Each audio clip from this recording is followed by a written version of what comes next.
Hello दोस्तों, नमस्कार। स्वागत है एक बार फिर से आपका अपने YouTube channel as job alert में। हाँ दोस्तों, हम आज बात करने वाले हैं होमगार्ड भर्ती के बारे में।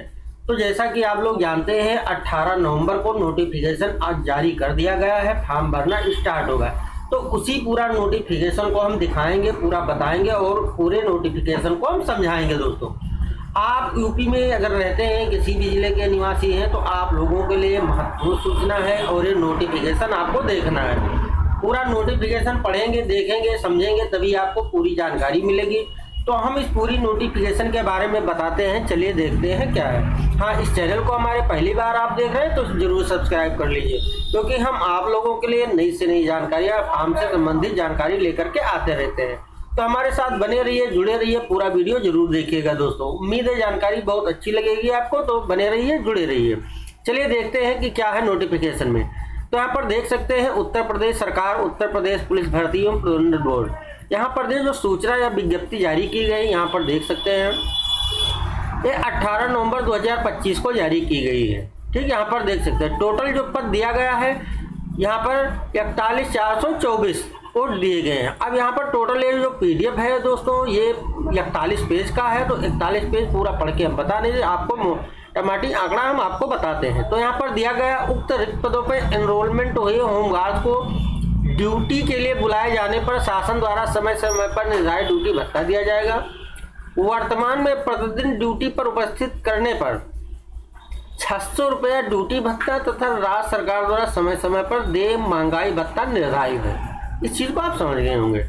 अब यहाँ पर आते हैं और देखते हैं होमगार्ड के एनरोलमेंट महिला पुरुष जनपदवार पदों का श्रेणीवार विवरण क्या है। तो यहाँ पर देख सकते हैं क्रमांक दिया गया है, यहाँ पर जनपद है, यहाँ पर अनारक्षित की कितनी सीटें हैं, अनुसूचित जात की कितनी सीटें हैं, अनुसूचित जनजात की, अन्य पिछड़ा वर्ग, EWS वालों के लिए कितनी सीट और टोटल वैकेंसी कितनी है यहाँ पर। तो देख सकते हैं यूपी के आप किसी भी जिले के रहने वाले, आप अपने जिले का देख सकते हैं कि हमारे जिले का कि कितना पोस्ट दिया गया है। तो यहाँ पर देख सकते हैं, आप जिस भी जिले के रहने हो अपने जिले का यहाँ पर देखेंगे कि टोटल हमारे किस कैटेगरी में है। अगर आप जनरल कैटेगरी में हैं तो जनरल कैटेगरी वाला देखेंगे, अगर OBC कैटेगरी में आते हैं तो OBC, SC ST जिस भी कैटेगरी में आते हैं उस कैटेगरी का आपको यहाँ पर देखना कि आपके जिले में टोटल वैकेंसी कितनी है। यहाँ पर थोड़ा सा स्क्रॉल करके और नीचे चलते हैं और देखते हैं क्या दिया गया है।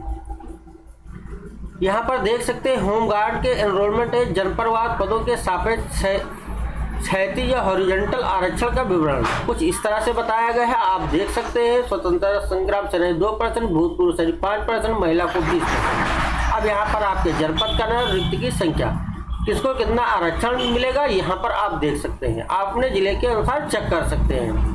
ठीक, और आगे चलते हैं, देखते हैं दोस्तों यहाँ पर क्या चीज़ दिया गया है, मेंशन किया गया। यहाँ पर बताया गया कि परीक्षा के पूर्व किसी भी समय रिक्तियों की संख्या में परिवर्तन किया जा सकता है। एनरोलमेंट की कार्रवाई किसी भी समय या एनरोलमेंट के किसी भी स्तर पर बिना कोई कारण बताए निरस्त की जा सकती है।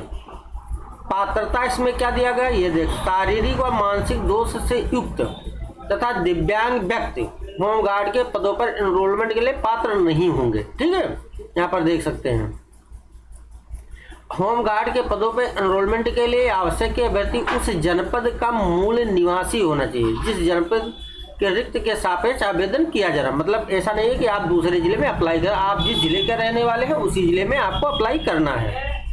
ठीक, यहाँ पर देख सकते हैं, यहाँ पर टिप्पणी में बताया गया उक्त बिंदु संख्या 2.2 के संबंध में उत्तर प्रदेश शासन के शासनादेश क्रमांक 1896/95 2025 08 प्रकरण 2012 दिनांक 16/11/25 के अनुसार जनपद के मूल निवास प्रमाण पत्र के अतिरिक्त जनपद का डोमिसाइल प्रमाण पत्र भी मान्य होगा। मतलब जो निवास प्रमाण पत्र वो मान्य है। ठीक है, यहाँ पर देख सकते हैं। अब यहाँ पर देख सकते हैं कि कौन कौन लोग पात्र नहीं होंगे। सार्वजनिक शासकीय अर्धसार्वजनिक सामाजिक उपक्रम की सेवा में नियमित रूप से कार्यरत व्यक्ति होमगार्ड के पद पर एनरोलमेंट के लिए पात्र नहीं होंगे। यहाँ पर देख सकते हैं। और यहाँ पर किसी न्यायालय में कोई आपराधिक मुकदमा है उनके लिए भी वही चीज़ है, पहले से होमगार्ड के पद पर एनरोलमेंट के लिए ऐसा पुरुष या महिला अभ्यर्थी पात्र नहीं हुआ जिनकी एक से अधिक पति या पत्नियाँ हैं। ये भी लगभग आपको यहाँ पर देख सकते हैं। समय सारणी के बारे में तो ऑनलाइन आवेदन की तिथि 18/11 से ये फॉर्म भरना स्टार्ट हो गया है और आखिरी डेट 17/12/2025। तकरीबन आपके पास 1 महीने का वक्त है। अगर आपके पास अभी तक कोई सर्टिफिकेट नहीं है, जैसे ओबीसी का सर्टिफिकेट नहीं, एससी का सर्टिफिकेट नहीं है, या ईडब्ल्यूएस अभी तक आपने नहीं बनवाया, निवास प्रमाण पत्र आपने नहीं बनाया, तो ये सारे डॉक्यूमेंट अभी आपके पास वक्त है, बनवा लीजिए। और फॉर्म भरने के दौरान ये सब लगेगा और आपको डॉक्यूमेंट वेरिफिकेशन में भी दिखाना होगा। तो अभी पर्याप्त समय है, 1 महीने का तकरीबन वक्त है, आप बनवा सकते हैं, उसके बाद अप्लाई कर सकते हैं। और क्या बताया गया, देख सकते अभ्यर्थी को आवेदन करने से पूर्व ओटीआर करना अनिवार्य है। तो ये आप लोगों को पहले ही पता चल गया होगा कि जब भी कोई फॉर्म भरा जाएगा इसका होमगार्ड का, तो ओटीआर होना जरूरी है। आपको बहुत पहले से सूचना आप लोगों को मिल चुका है। और यहाँ पर देख सकते हैं कि आवेदन शुल्क क्या रहेगा। तो सामान्य ईडब्ल्यूएस अन्य पिछड़ा वर्ग वालों के लिए 400 रुपये शुल्क दिया गया। अनुसूचित जात, अनुसूचित जनजाति अभ्यर्थियों है 300 रुपया शुल्क दिया गया है। यहाँ पर देख सकते हैं। और यहाँ पर देख लेते हैं कि क्या चीजें हैं।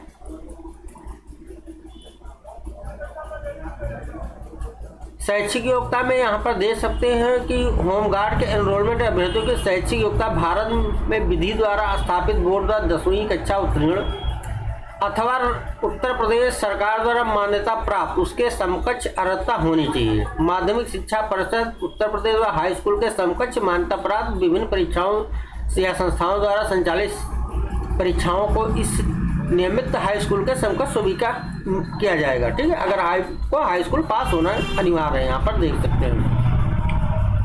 अब यहाँ पर आवेदन करते हुए अभ्यर्थियों को अपेक्षित शैक्षिक अर्हता अवश्य धारित करनी होगी तथा उसके अंग तालिका अथवा प्रमाण पत्र आवेदन के साथ प्रस्तुत करना अनिवार्य होगा। 10वीं की कक्षा की परीक्षा में सम्मिलित हुए या अपेयर अथवा सम्मिलित होने वाले अपेयरिंग अभ्यर्थी पास नहीं।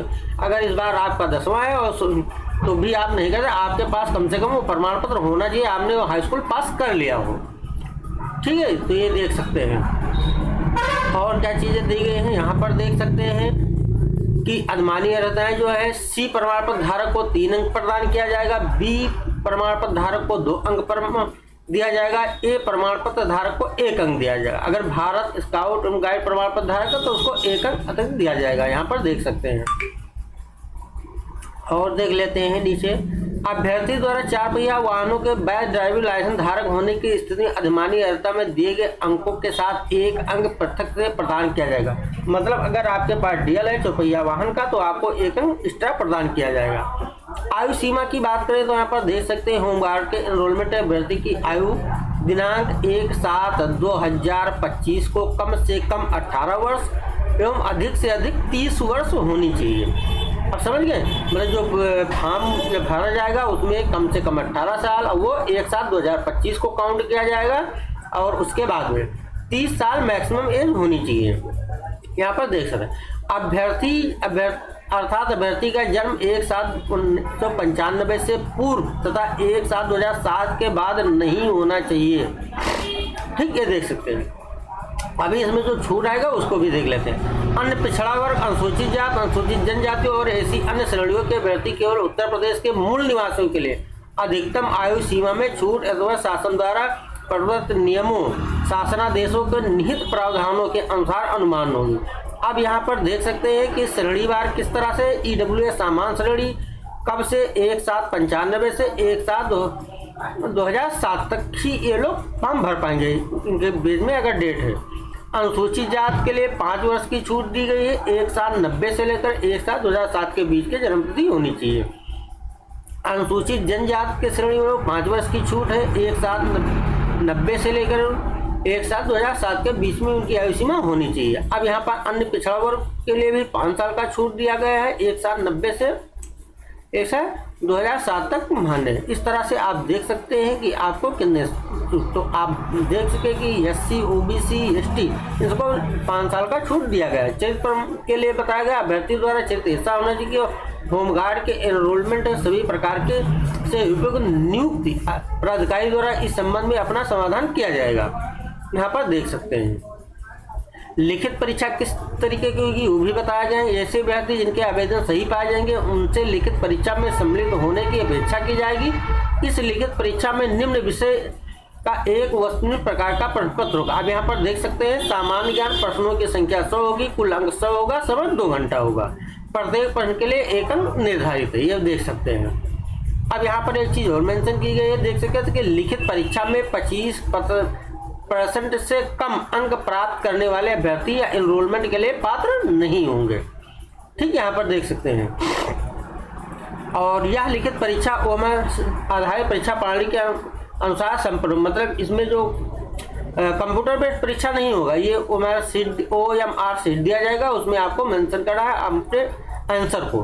ठीक, तो जो पहले से प्रक्रिया चल रही थी, पेपर हो रहा था OMR सीट के द्वारा, वो ठीक उसी अनुसार ये भी परीक्षा के लिया जाएगा। अब यहाँ पर देख सकते हैं कि लिखित परीक्षा का समय 2 घंटे 120 मिनट, जिसमें प्रश्नों की कुल संख्या 100 होगी तथा कुल अंक 100 होंगे। प्रत्येक प्रश्न के लिए एक अंक निर्धारित है।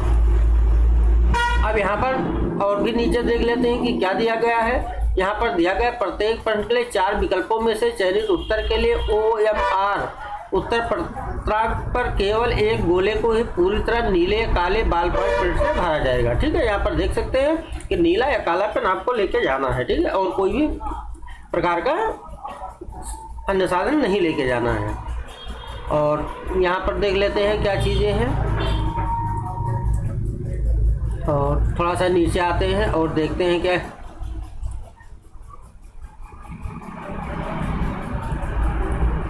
प्रश्न पत्र के सभी प्रश्न उत्तर विकल्प हिंदी और अंग्रेजी भाषा में होंगे। किसी संशय की स्थिति में अंग्रेजी भाषा में अंकित प्रश्न या उत्तर विकल्प मान्य होगा। ठीक है, 2 भाषाओं में होगा, हिंदी और अंग्रेजी में। और थोड़ा सा हम देख लेते हैं क्या चीज़ें हैं इसमें दी गई हैं। और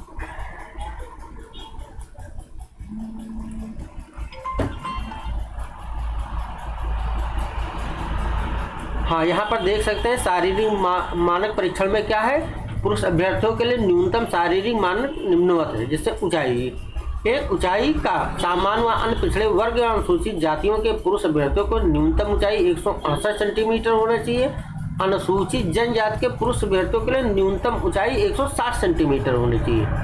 सीना यहाँ पर दिया गया है कि सामान्य व अन्य पिछड़े वर्ग और अनुसूचित जाति के अभ्यर्थियों के लिए न्यूनतम सीने का माप 79 सेंटीमीटर बिना फुलाने पर और कम से कम 84 सेंटीमीटर फुलाने पर। अनुसूचित जनजाति के अभ्यर्थियों के लिए 77 सेंटीमीटर बिना फुलाने पर और कम से कम 82 सेंटीमीटर फुलाने पर। न्यूनतम 5 सेंटीमीटर सीने का फुलाव अनिवार्य किया गया। अब हम महिला अभ्यर्थियों के बारे में भी देख लेते हैं। तो महिला अभ्यर्थियों को न्यूनतम शारीरिक मानक निम्नवत ऊंचाई सामान्य व अन्य पिछड़ा वर्ग अनुसूचित जातियों के महिला अभ्यर्थियों को न्यूनतम ऊंचाई 152 सेंटीमीटर होनी चाहिए और अनुसूचित जनजात और महिला अभ्यर्थियों को न्यूनतम ऊंचाई 147 सेंटीमीटर होगी। वजन महिला अभ्यर्थियों को न्यूनतम 40 किलोग्राम होना चाहिए। ठीक है, कम से कम 40 किलोग्राम का वजन होना चाहिए। और देख लेते हैं नीचे क्या दिया गया है।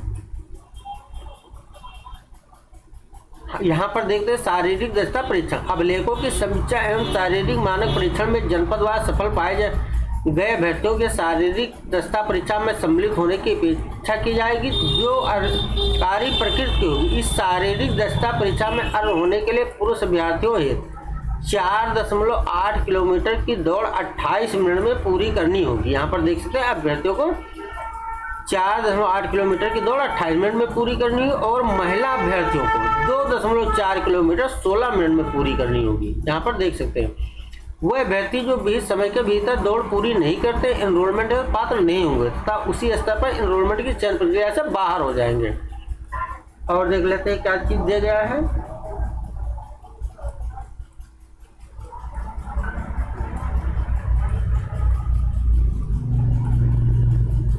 और थोड़ा सा हाँ, यहाँ पर दिया गया है 2 या 2 से अधिक अभ्यर्थियों के अंक समान होने पर। ये देख सकते हैं 2 या 2 से अधिक अभ्यर्थियों के अंक समान होने पर अधिक आयु के अभ्यर्थी को वरीयता प्रदान की जाएगी। अगर 2 लोगों का एक ही जैसा नंबर है, एक ही, तो उसमें जो अधिक आयु के अभ्यर्थी हैं उन्हीं को प्रथम वरीयता दी जाएगी। यहाँ पर देख सकते हैं। और थोड़ा सा स्क्रॉल करके नीचे आते हैं।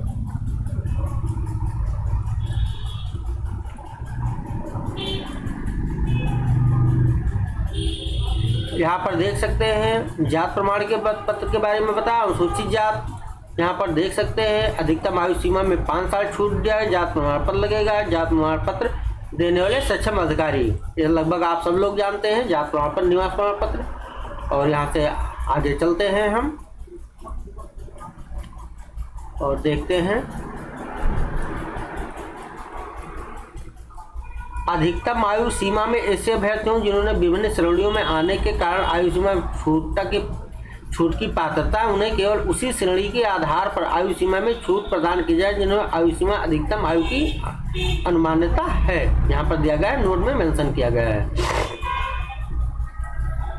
अब यहाँ पर देख सकते हैं कि विभिन्न आरक्षित श्रेणी के अभ्यर्थियों से प्रस्तुत किए जाने प्रमाण पत्र के समय और तिथि। तो यहाँ पर देख सकते हैं अनुसूचित जात का जो दिया गया है वो आवेदन की अंतिम तिथि तक निर्गत होना चाहिए। अनुसूचित जनजात का आवेदन की अंतिम तिथि तक निर्गत होना चाहिए। अन्य पिछड़ा वर्ग यहाँ पर देख सकते हैं, इनके लिए कंडीशन लगाया गया है 1/4/2025 से आवेदन पत्र जमा करने की अंतिम तिथि निर्गत होना चाहिए। मतलब आपको 1/4/2025 का अगर जात प्रमाण पत्र बना है, ठीक है दोस्तों, वही मान्य होगा। यहाँ पर देख सकते हैं EWS 1/4/2025 के बाद अगर बना है आपका EWS तो वो मान्य है, और उससे पहले अगर बना है तो वो मान्य नहीं है। और देख लेते हैं मूल निवास प्रमाण पत्र आपको अंतिम तिथि तक हर हाल में बनवा लेना है, फॉर्म भरने के आखिरी दौर तक। और यहाँ पर देख सकते हैं, थोड़ा सा स्क्रॉल करके नीचे आते हैं और देखते हैं क्या चीज़ दिया गया है। यहाँ पर देख सकते हैं यदि अनुसूचित जात अनुसूचित जनजात की कोई स्त्री किसी सवर्ण पुरुष से विवाह करती है तो उसे विवाह के उपरांत भी पूर्व में अनुमान आरक्षण मिलता रहेगा। ठीक है, यहाँ पर ये जो कॉलम दिया गया है, यहाँ पर ये देख सकते हैं कि यदि कोई अनुसूचित जात की कोई स्त्री या महिला किसी सवर्ण पुरुष के साथ विवाह करती है तो उसे विवाह के बाद में भी या पूर्व में अनुमान आरक्षण मिलता रहेगा। यदि कोई सवर्ण स्त्री है किसी अनुसूचित जनजात के पुरुष से विवाह करती है तो उस स्त्री को आरक्षण व्यवस्था के अनुगुण अनुमान्य नहीं होगा। यहाँ पर देख सकते हैं ये दो चीजें मेंशन की गई हैं विशेष तौर पर।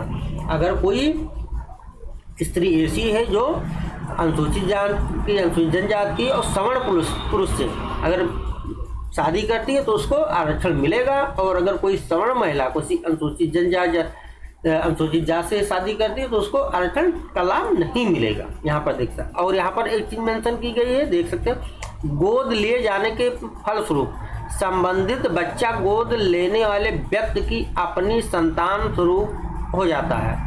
अतः यदि अनुसूचित जनजात का कोई व्यक्ति किसी सवर्ण बच्चे को नियमानुसार गोद लेता है तो उस बच्चे को आरक्षण व्यवस्था के अंदर लाभ अनुमान्य होगा। यहाँ पर देख सकते हैं। और थोड़ा सा देख लेते हैं। अब यहाँ पर देख सकते हैं केंद्र सरकार की सेवाओं में मान उक्त जात प्रमाण पत्र मान्य नहीं होगा। जो सेंट्रल गवर्नमेंट वाला जात प्रमाण पत्र बनता है वो इसमें मान्य नहीं होगा, इसमें स्टेट वाला ही आपका मान्य होगा जात प्रमाण पत्र। ठीक है, ये देख सकते हैं। और देख लेते हैं महिला अभ्यर्थियों द्वारा अक्षर के दावे है पिता पक्ष से निर्गत जात प्रमाण पत्र ही मान्य होंगे। और थोड़ा सा देख लेते हैं क्या चीजें दिया गया है। और बाकी ये भर्ती प्रक्रिया के बारे में पूरी चीज़ बताया गया कि आपको OTR करना है, OTR के बाद में आपको किस तरह से फॉर्म भरना है, ID पासवर्ड बनाना है, डिजिलॉकर सत्यापित करते हुए पूरा फॉर्म भरा जाएगा। और थोड़ा सा स्क्रॉल करके और यहाँ फोटोग्राफ के बारे में बताया गया है कि अभ्यर्थी द्वारा आवेदन पत्र में अभ्यर्थियों के रियल टाइम में लाइव फोटो ली जाएगी। ठीक है, यहाँ पर देख सकते हैं लाइव फोटो होगा। और यहाँ पर देख सकते हैं और क्या चीज़ दिया गया है, यदि अभ्यर्थी को रियल टाइम फोटोग्राफ का आधार फोटोग्राफ से मैच नहीं होता तो ऐसे अभ्यर्थी को इस संबंध ऑनलाइन आवेदन पत्र में घोषणा पत्र भरना अनिवार्य होगा। यहाँ पर देख सकते हैं यदि आवेदक द्वारा आधार नहीं दिया गया तो किसी अन्य निर्धारित सरकारी पहचान पत्र के माध्यम से आवेदन किया गया तो उसे आवेदन पत्र में निर्धारित स्व घोषणा पत्र भरना होगा। हस्ताक्षर आप जानते हैं कि यहाँ पर सादे कागज पर काले स्याही वाले पेन से आपको सिग्नेचर करना है। यहाँ पर देख सकते हैं उसकी साइज जो दी गई है 30 KB से 50 KB के बीच में होनी चाहिए। आप हस्ताक्षर केवल आवेदक का ही होना चाहिए, किसी और का नहीं होना चाहिए। बाकी आप देख सकते ऑनलाइन आवेदन UPI, गूगल पे, फोन पे, नेट बैंकिंग या डेबिट कार्ड किसी भी पेमेंट आप जमा कर सकते हैं। और यहाँ पर बताया गया है शैक्षिक एवं आरक्षण के संबंध अन्य प्रमाण पत्रों की अपलोडिंग या डिजिलॉकर में अपलोड करना है। अभ्यर्थियों की अपेक्षा की जाती है कि वे आवेदन पत्र के साथ संलग्न किए जाने वाले शैक्षिक आरक्षण संबंधी, आयु संबंधी, मूल निवास अन्य प्रपत्र जो डिजिलॉकर पर उपलब्ध हो उन्हें डिजिलॉकर के माध्यम से ही अपलोड करें। जो प्रमाण पत्र डिजिलॉकर पर उपलब्ध ना हो उनकी पर स्कैन कर अपलोड करें। मतलब यहाँ पर दोनों चीज़ मेंशन की गई हैं। अगर आप डिजिलॉकर के माध्यम से अपलोड करना चाहते हैं तो वहाँ से कर सकते हैं, अगर आपको स्कैन करके अपलोड करना है तो स्कैन करके अपलोड कर सकते हैं, कोई दिक्कत नहीं है। ठीक, तो यहाँ पर देख सकते हैं और नीचे आते हैं, देखते हैं कि क्या है।